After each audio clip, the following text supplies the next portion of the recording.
This problem involves velocity, and it's a little bit easier than the rate problem because you're probably just more familiar with the velocity problem. So it says here the boat's velocity is 10 kilometers an hour in still water. The current of a river is x kilometers per hour, and it takes 4 hours to travel round trip.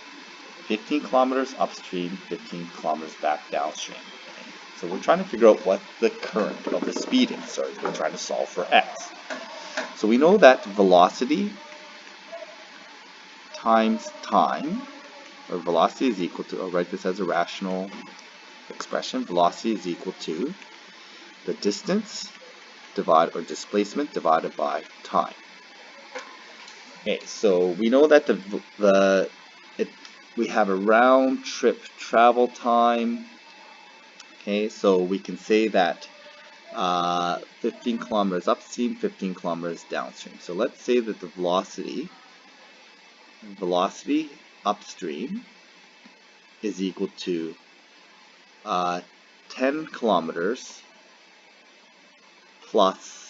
minus, since it's upstream, minus x. Okay, and the velocity down is going to be 10 kilometers plus x. Okay. And so we can say that it takes 4 hours. So we need an expression for time here. Okay, so we're going to make the equation equal to time. So we're going to convert this into t is equal to the displacement over velocity. Okay, so we're going to write this expression time upstream is going to be the displacement or the distance over velocity. And the time downstream is going to be the same displacement over a faster speed. Okay, so we're going to go faster downstream.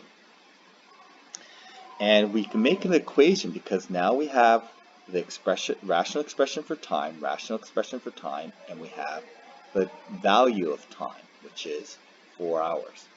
So we're going to say that 4 hours is equal to the time upstream plus the time downstream.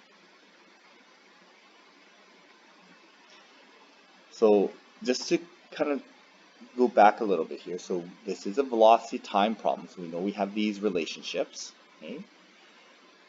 In this case, they gave you velocity information, okay, but we had to set up our equation based on time because of that 4 hours. I'm just going to highlight that. Okay, our equation is going to be based on that 4 hours. So then we had to come up with the expression for time. So we need to know the rational expression for time as well. So there it is. There's my equation for time. I'll just put the units in here so that we're clear that this is time. So 4 hours. Now I can solve this rational equation. I'm going to multiply through by the lowest common denominator.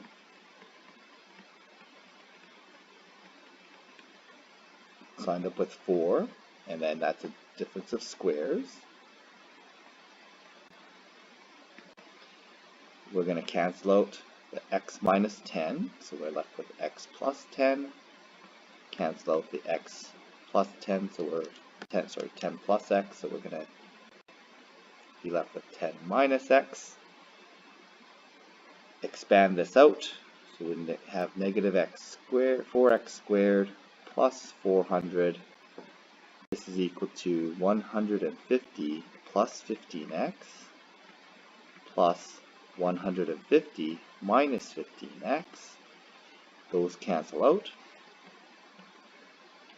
Okay, so I'm going to subtract 300 from both sides.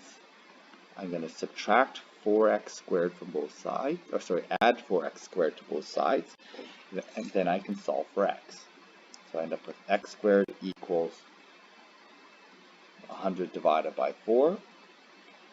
X is going to equal to plus minus square root 25, which is plus minus 5. Okay, so now we have to determine what the current is. Well, we should assume that the current is going positive downstream. So we should eliminate the negative solution, although algebraically it does actually work. If the stream happened to be running backwards, this actually would be perfectly fine. But just for our, our real world sake, we're just going to say that x equals 5. We're going to eliminate the -5 solution. So the current speed is 5 kilometers an hour. So going upstream, they're going at 10 kilometers an hour. Okay, going downstream, they're going at 20 kilometers an hour. So those two speeds will give us a total time of 4 hours for the round trip.